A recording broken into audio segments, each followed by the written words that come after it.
Good morning, everyone. I am well and I hope that you will be well. देखिए आज elegant English classes की तरफ से मैं राजा सर आपके पास 2023 के एग्जामिनेशन के लिए मैं कुछ ऑब्जेक्टिव क्वेश्चन दे रहा हूं जो बहुत ही इम्पोर्टेंट है और ये एग्जामिनेशन में अक्सर आते हैं। इसे आप देखिए याद करें। ये देखिए आपके सामने हमारा 10 क्वेश्चन है जो ऑब्जेक्टिव है ना। ऑब्जेक्टिव का क्वेश्चन है और ये क्वेश्चन बहुत ही इम्पोर्टेंट है। इसे आप देखेंगे और याद करेंगे। कहता है पहला question, one day CB saw a fill in the blanks long guard and bought it। एक दिन सीबी ने कितना लंबा कद्दू देखा और इसे कितने में खरीदा। तो आप 10 inch, 12 inch, 5 inch, none of these, इनमें से आंसर क्या होगा। तो इसका सही आंसर जो होगा वो आंसर होगा 5 इंच। 5 इंच सही आंसर है आपका। और उसका दूसरा क्वेश्चन है हमारा, जो दूसरा क्वेश्चन है, snakes were seen among fill in the blanks in my grandmother's house. सांप जो है मेरे दादी माँ के घर में किस चीज के बीच घूम रहा था। ये ऑप्शन आपका है बेड्स, चेयर्स, बुक्स, टेबल्स। तो आंसर होगा सी आपका बुक्स के बीच। ये क्वेश्चन है।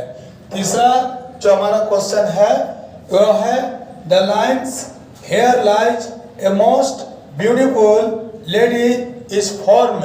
इस चैप्टर को कहाँ से लिया गया है ना। ये चैप्टर को कहाँ से लिया गया है। तो पहला ऑप्शन है टू ऑटम से, फायर हिम से, एन इपितप से, स्नेक से। तो आपका सही आंसर होगा एन इपितप से। एन इपितप से। अगला क्वेश्चन नेक्स्ट हमारा है, Hamlet and Othello are written by. Hamlet और ओथलो किसके द्वारा लिखी गई ये दोनों किताबें हैं। तो ऑप्शन आपका है ए में जॉन किट्स, बी में टी.एस. इलियट, सी में वर्ड्सवर्थ और डी में शेक्सपियर। तो आपका सही ऑप्शन है डी शेक्सपियर। इस किताब दोनों किताबों के लेखक है विलियम शेक्सपियर। आइए नेक्स्ट क्वेश्चन है हमारा, क्वेश्चन नंबर जो 5 है, English is an fill in the blanks language. English जो हमारा है वो कैसा भाषा है। तो ऑप्शन है आपका अमेरिकन, अफ्रीकन, यूरोपियन, इंटरनेशनल। तो इसमें सही ऑप्शन आपका होगा D international. English is an international language. अंग्रेजी एक अंतरराष्ट्रीय भाषा है। अगला जो क्वेश्चन है हमारा वो क्वेश्चन है, the name of the Natalia's dog was. Natalia के कुत्ते का नाम था। तो क्या नाम था उसके कुत्ते का। तो ऑप्शन है हमारा गैस, ए में ऑप्शन गैस, बी में ऑप्शन लीप, सी में ऑप्शन रॉबिन और डी में ऑप्शन जो है वो टॉमी। इसमें कौन सा ऑप्शन होगा। तो ऑप्शन नंबर बी इसका सही है। अगला क्वेश्चन है हमारा, Ratiram was son of fill in the blanks. Ratiram किसका लड़का था। रतिराम किसका लड़का था। ऑप्शन हमारा ये है सुमन राम, बी में 7 नंबर क्वेश्चन हमारा है, Ratiram was son of. Ratiram किसका लड़का था।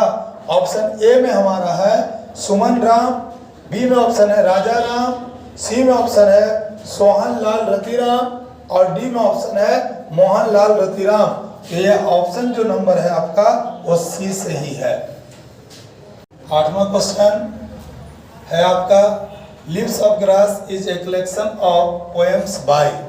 लिव्स ऑफ ग्रास जो कविता है वो किसके द्वारा रचित है या लिखी गई है। तो ऑप्शन आपका ये रहा, ए में जॉन डॉन, बी में जॉन किट्स, सी में टी.एस. इलियट और डी में वॉल्ट व्हिटमैन। तो आपका ऑप्शन है डी, वॉल्ट व्हिटमैन। देखिए अगला क्वेश्चन है 9, activity the kite is full of. Activity जो है वो किस चीज से भरी हुई है, जो टी.एस. इलियट के द्वारा लिखा गया एक चैप्टर है ना, activity the kite is full of, ये किस चीज से भरी हुई है? तो ऑप्शन ए में शर्म है, डिसीट है, ब्यूटीफुल है, ऑनेस्टी है।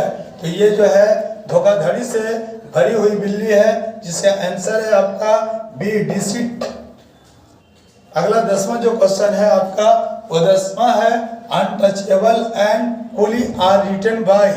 Untouchable and Coolie are written by, Untouchable and Coolie किसके द्वारा लिखी गई है? ऑप्शन है मुल्क राज आनंद, ए में, बी में ऑप्शन है टी.एस. इलियट, सी में ऑप्शन है आर.के. नारायण और डी में ऑप्शन है शेक्सपियर। तो इसका आंसर जो है आपका ए होगा मुल्क राज आनंद। अगला क्वेश्चन 11 नंबर है द वर्ड क्रम्बल मीन्स, यानी क्रम्बल का अर्थ क्या होता है? क्रम्बल मीन्स क्या होता है? लाइफ जीवन होता है ए में, बी में डाई मरना होता है, सी में बर्थ जन्म लेना होता है या डी में नन ऑफ दिस, इनमें से कोई नहीं होता है। तो ऑप्शन नंबर आपका बी होगा, डाई मीन्स मरना, तो क्रम्बल मीन्स भी मरना। 12 नंबर क्वेश्चन है आपका L S Buck taught in a fill in the blanks university. इन्होंने कौन से यूनिवर्सिटी में पढ़ाया है? एल एस बक ने। ए ऑप्शन है अमेरिकन यूनिवर्सिटी में, बी ऑप्शन है चाइनीज यूनिवर्सिटी में, सी ऑप्शन है अफ्रीकन यूनिवर्सिटी में और डी ऑप्शन है आपका ब्रिटिश यूनिवर्सिटी में। इनमें से ऑप्शन नंबर बी होगा, चाइनीज यूनिवर्सिटी में इन्होंने पढ़ाया है। रहने वाली ये अमेरिका की है, इनके माता पिता चाइना में रहा करते थे, वहाँ जॉब करते थे और इनके माता पिता बौद्ध धर्म का प्रचार प्रसार किया करते थे। अगला क्वेश्चन है आपका who is called English romantic poet. इनमें से इंग्लिश रोमांटिक कवि के नाम से किन्हें जाना जाता है? ए ऑप्शन है शेक्सपियर, बी ऑप्शन है जॉन किट्स और सी ऑप्शन है टी.एस. इलियट और डी ऑप्शन है आर.के. नारायण। तो इनमें बी ऑप्शन आपका सही है। जॉन किट्स को इंग्लिश रोमांटिक कवि कहा जाता है। इनके चैप्टर का नाम है ऑड टू ऑटम, जिसका अर्थ होता है कसीदाए बहार या पतझड़ का मौसम। अगला क्वेश्चन है आपका who is called children poet. इनमें से चिल्ड्रन पोएट किसको कहा जाता है? ऑप्शन नंबर ए में वॉल्ट व्हिटमैन को, ऑप्शन नंबर बी में वाल्टर डेला मेयर को और ऑप्शन नंबर सी में कमला दास को, डी में है नन ऑफ दिस। इसमें आपका सही ऑप्शन होगा बी, वाल्टर डेला मार। Thank you.